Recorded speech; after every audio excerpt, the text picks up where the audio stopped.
Hello everyone, I'm Rex the Dino coming to you from the Atherton Union basement from our new esports facility here at Butler University. Bringing you tonight's matchup of the Butler Bulldogs versus the Stevens Institute of Technology Ducks, I believe is their mascot, or geese or something. I should have looked that up in advance. Nevertheless, here we are, first night of the Tespa spring season. Only one match this week because of some technical difficulties on Tespa's end, but we are here. It's happening. We're having a match, and it's going to be a good thing. The teams are in game. There's some discussion about exactly where we're going to start, but we're going to talk through the match a little bit. All of the regular season Tespa matches this season are going to be this is working. Are going to be first to two, so likely we'll play 2 or 3 maps in this series. This particular week we're starting with Ilios as a control map. From there we will go to, I believe, a hybrid map is next, selected from the pool by the loser of the first map. Map 2 is Escort, and map 3 will be hybrid then. Assuming we need to go to one, but it'll be first to 2 maps. We'll take the series. So again, the teams are getting set up. It's just a matter of waiting for things to get started. So we'll bring. I'll be bringing you spectating and commenting tonight. So hopefully that'll work out well for us here. We've got our 6 players. Only a 6-man roster here this season for the Overwatch Spring Series. We may add some people when the rosters unlock, but that won't be for several weeks here. So we'll be looking at, make sure I can get these roles correctly assigned. Looks like Zaranastra and Depression are going to be our support players, again in a 2-2-2 setup here. And Nehush and Pineapple playing Pineapple Soda playing the tank role. And as we are launching into game here, Pineapple Soda playing the tank role, and then it's going to be here we go. And it's going to be Tiger and Cabbage on DPS. So that's a super cool thing. As we're getting into the game here, starting on Ilios Well, obviously a map really well known for the giant hole in the ground. As our teams are getting set up here, we're going to be able to see what kind of compositions we're pulling out. Sort of new part of the season here for both of these teams. Obviously, Stevens and Butler, this is their first match of the season. So we have our look here at the Butler spawn. Potentially going to be running a Farah McCree. I kind of like that for the sake of the boops, particularly from the Farah of Tiger, Orisa Diva, and the Brig Moira to wrap that up. On the side of Stevens Tech, we're looking at Doomfist potentially with the McCree, Diva, Reinhardt, Brig, and Lucio. So actually some significantly different compositions as we are now working on the rollouts towards the point. I'm going to be watching the way Cabbage's McCree can deal with the Doomfist from Patsu in particular. As we are here on the point, both teams trying to feel each other out, see what the deal is going to be. The Farah making huge boop with the Diva and the Lucio down, and that's going to be a really successful advantage for Butler as the point now unlocks. Only the Reinhardt from the side of Stevens able to touch the point, and Doomfist attempted to put in some work. Finally does find the kill on the Brig, but trading kills back and forth, nobody seemed to quite have touched the point. Stevens does appear to have a little bit of the advantage, though, numbers-wise. And yeah, that retreat from Pineapple Soda, that'll be the end of that attack, as unfortunately the mech comes out. They may just leave him, let him jump off the map, or try to regain his mech some other way. We'll see. But meanwhile, Stevens Tech has made the first capture and will begin accruing percentage. For those of you who are not familiar with Overwatch, those numbers in the middle, both teams can work their way up to 100% by accruing capture percentage. By accruing capture percentage on the point, and whoever reaches 100% wins that round. This map is played best of 3 as we see the Doomfist super aerial activity there, able to take out the Pharah, and now retreating for a health pack potentially.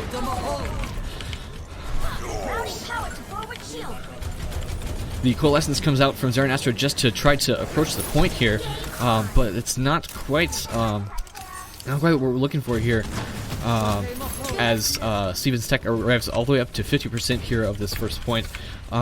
It's a lot to think about here as trying to play into the McCree with the Deadeye, Reinhardt with the Earth Shatter.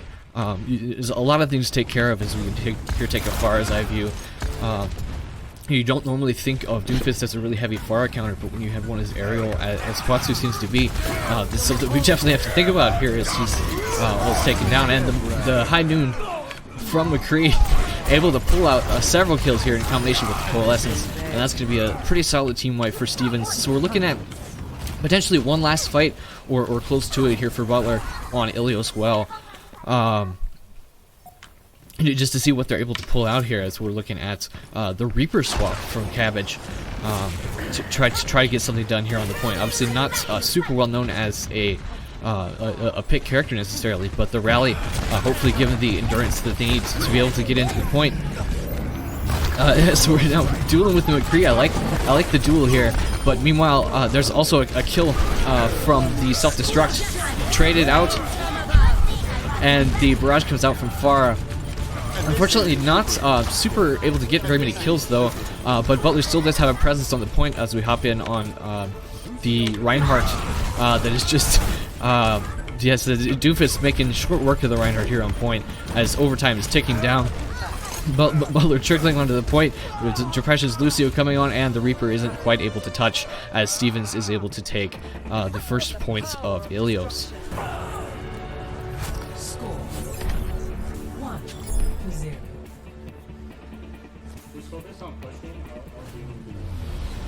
From here, we'll move from Ilios Well to Ruins is the name of this map, obviously, as you can tell from the fancy set of ruins we have here.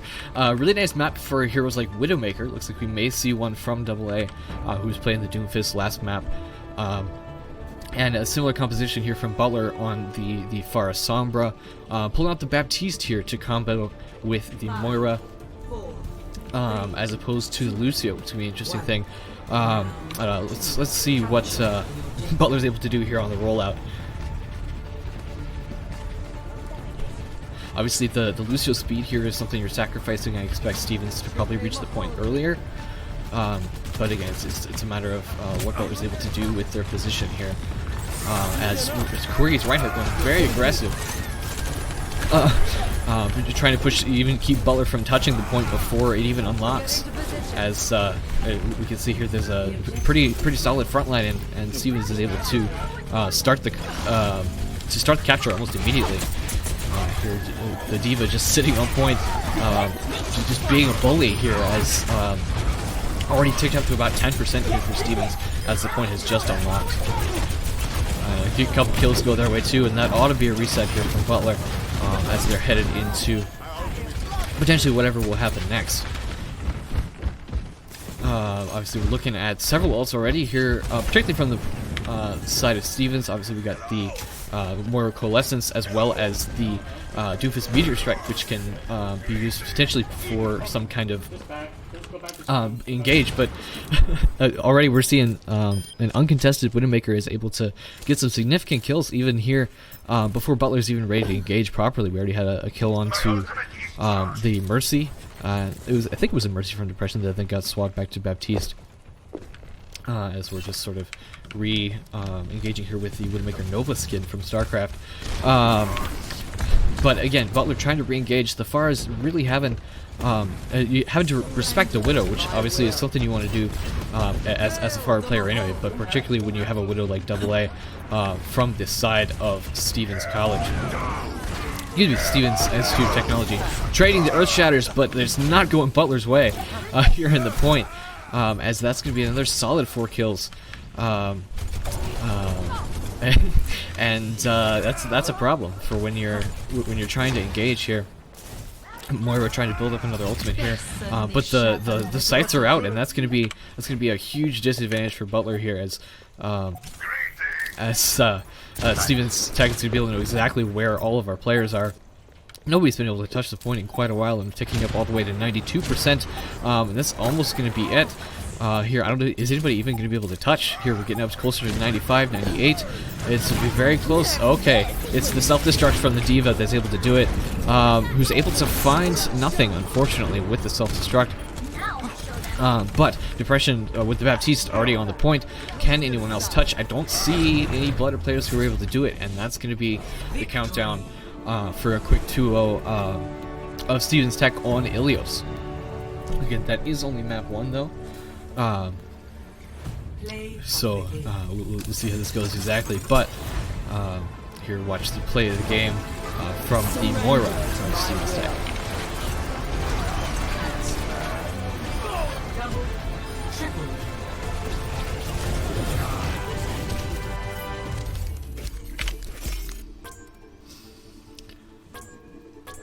And yeah, significant contribution there from McCree from AA. Also played some Doomfist, also played some Widowmaker, as I recall, on this map. And so yeah, we're waiting on the map pick now from Butler. And they are choosing an escort map out of the current competitive map pool. So if you're going in to play a game just on your own time in competitive mode, you'll be able to choose from an escort map, Dorado, Havana, or Rialto. I think with some of the ways Butler likes to play, I wouldn't be surprised if we end up going to something like Havana or Rialto. This is an escort map coming up. Tell them that in chat there. I wouldn't be surprised if we see Havana or Rialto, but we'll see exactly how that's going to go here in a second. But yeah, that Ilios map, super interesting. I don't know exactly what could have been the difference here for Butler. I think part of it is definitely the DPS duo there of Patsu and AA being pretty significant there as a factor in the Butler composition. That it's going to take some time here to practice that kind of team cohesion and the kind of decisiveness that you need, particularly when you're running some of the strategies into these kind of DPS heroes that you have on the side of Steven's College. So that's going to be something to look for as we head into Rialto, which is going to be our map 2. As we're getting the game set up here, we'll launch right into it, I'm sure. But yeah, that's the kind of thing we're going to be hoping to see as we jump into. Not quite yet. I didn't mean to do that, but they'll be launching the game quickly here, and we'll be able to hopefully pull out a little bit more of an advantage here for Butler as we get into Rialto. And it looks like we're headed into the map. Rialto, obviously a pure escort map, where the attackers, in this case it's going to be Butler attacking first, are going to be tasked with pushing this payload right here from these spawn doors all the way along the track. We'll do a fly through here, all the way along the track through different capture points. There's one here, and there's one around this corner.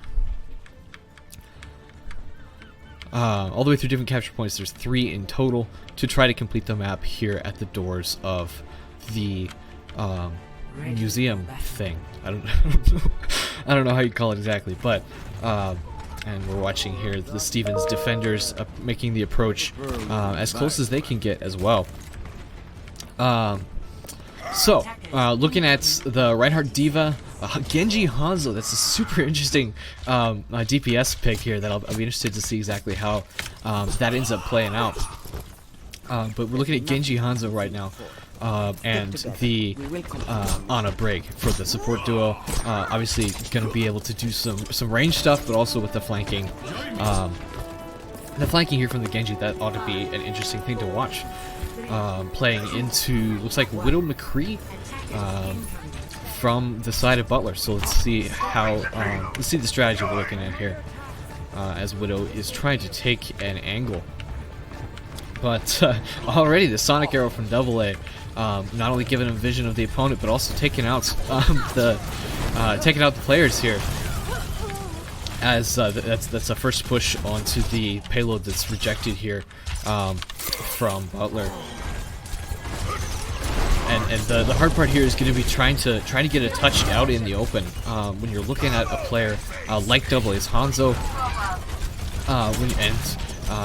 just trying to take that cover and not take all the poke damage that you're vulnerable to behind this Reinhardt shield that obviously doesn't have tons of health anymore. But yeah, just as soon as you run out of shield, then it's just a retreat, and you don't have tons more to deal with. You know, we really need some kind of way to get around this payload to be able to deal with that fully. And of course, now that we've already built up the Dragon Strike, I wouldn't be surprised if AA throw this out here in a second. Maybe even just to flush out the Widow, just with the speed that it's been developing. But, there's a headshot on McCree, and a couple kills going Butler's way. It looks like the payload is going to continue to move, but of course nobody's sitting on it currently. Is anyone going to come back? I don't know. We'll find out. Nano boost on the Reinhardt, and that ought to be a little bit of a discouragement as we're getting here, just to trying to see how long he lasts way deep in enemy territory. As the Dragon Blade comes out, for 2 kills, and that'll be an effective pushback here from Butler, or from Stevens, I should say, against Butler, to try to pull out the Widow here, but that won't be enough. So they have made it about halfway through the point, but of course we need a lot more than that in order to successfully complete this map. And I'm super interested to see what we're able to do with some of these ultimates like Cabbage's Deadeye or Ninish's Earth Shatter. Obviously, it can be super successful, but not if you're killed by a Hanzo. As the block from the Shatter from Cordy's. See if they're able to answer back. But that's not looking the case, as AA picks up another couple kills with the Hanzo and the Dragon Strike. Again, pushed all the way back to spawn here on Rialto, and that's gonna be a solid reset here. At this point, if you're Butler, you got to think about any kind of strategy here. Try to combine the High Noon and the Earth Shatter in some way to try to get control of the point again. Obviously, being stuffed here at the spawn is unfortunate, but obviously, if once we get to this end of this round, Stevens is going to have to match, and even just a little bit too slow on the. I don't know what to say. Just a little bit too slow on the fade there. Led the Moira to die to the Diva Bomb here. But as we're just cleaning up, members of Butler here. 30 seconds to go to try to make an attempt to push it here through the end of point A. It's going to be one solid push as the Dragon Blade comes out again. There's 4 kills just like that as Butler's trying to, make their way out of spawn. It's a really rough way to go. It looks like the Reinhardt's going to go down potentially again. It's covered by the defense matrix there, but at this point, you gotta get out of the spawn. You gotta use ults, and it's unfortunate that we're in that position. We're gonna see the Nano Boost come out, I'm sure. We're gonna see the Coalescence come out just to try to touch the point. You'd love to see the Baptiste here, but the ults are already far away. As a kill on the Genji, that's significant, but obviously when the Ana falls, we would hate to see that. But the payload is moving. If Butler moves off of the payload at this point, that will be enough to end the round. As we're looking here, as pushing forward, no more ults really on either side. Coming up on the Dragon Strike from AA, I won't be surprised if we see that here before Butler reaches the end of the point. As we also get the same thing from Cabbage, which is able to discourage them a little bit from the area, but still the Hanzo is being a nuisance here, as may take a DVE, but it's not going to be successful. As forcing out the self-destruct, but unfortunately Pineapple Soda not able to remake afterward, and that's 4 kills. That's going to be enough to stop the payload right just short of the point A capture point. So we'll switch sides, which is going to be right here, right? Yeah, switching sides. Now Butler is defending. Same thing. So Stevens will have another payload here to push. It hasn't reset yet, but all they have to do is get around this corner and just almost cap, not even quite a full capture point, in order to win this map and then win this series, because again, we are just playing first to 2, so it's gonna be a tall order, that's for sure. Here, as we can see some of the wreckage of the railings after that first round of Rialto here. It's certainly not impossible, but it is going to be a tall order as we are moving into this second round. So trying to see the Stevens attack composition here. Looks like they're going to stay with the Genji Hanzo. It seems like it was super successful, particularly with the Ana. You know, you could get like a Nano Blade coming in through. But also, I'm interested to see the Butler defense. They're on their way now. Looks like they're going to be running the Symmetra.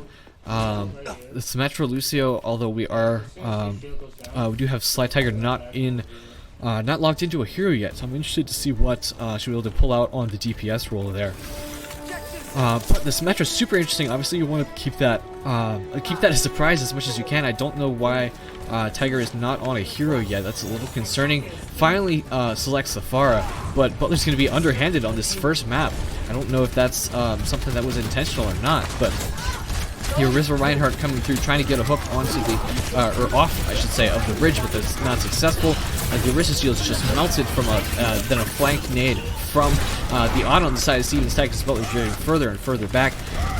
Reinhardt charge comes in, both of them miss their target, but the Symmetra obviously still throwing things in, and the shield is awesome for Symmetra. Symmetra will take the shield all day. Not only will her beam get more stronger, her beam will get stronger, it will get more energy, but she'll be able to actually regain ammo from shooting the shields, which is interesting. But the payload virtually uncontested here, coming around the last corner that it needs to take. You know, at a point where Butler needs to move forward, the Coalescence is a great way to try to encourage that.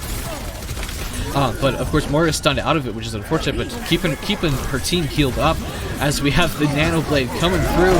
Not quite able to build a Dragon Blade, but now, as he dies, Platsu's Genji is able to build a Dragon Blade. But it's enough from a nice shatter from Pineapple Soda that we weren't able to see, enough to drive them back potentially for now. But Butler still has 2.5 minutes to try to defend. To try to defend against the Stevens team for pushing, you know, it's like 15 meters here is all they have to go. As we finally have the Symmetra wall coming up, we'll have to see how that gets used. Ideally splitting, yes, perfect. I like that positioning, but we have the Dragon Blade coming out now as that's 2 kills for the Hanzo, 2 kills for the Shimada brothers, I should say. Trading, though, with the Reinhardt and the Genji. Back and forth as the Coalescence comes out, as the rally comes out from the side of Stevens, and it's close, but it's not looking great as Stevens is coming out on top of this fight, but only just now it's starting to push the payload. Shatter doesn't really find much as the Diva Bomb comes through and is distracting the Reinhardt briefly, but the payload is still sitting there.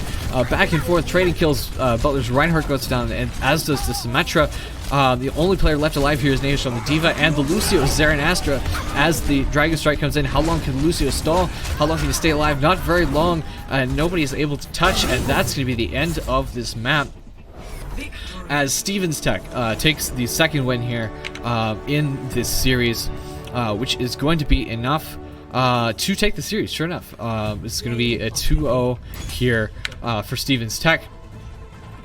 And that's going to be the end here as we're watching what is surely a Dragon Blade here from Patsu, receiving the Nano Boost from Prey Memphis's Ana and wrecking face outside of spawn.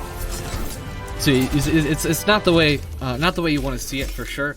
You know, going into the first match of the season here, but it is the first match of the season. There's lots of fun stuff we can see here in the future, and it's you know, exciting to see what we'll be able to do with this Butler squad as we keep going into the rest of the season. I believe we will have 2 matches for you.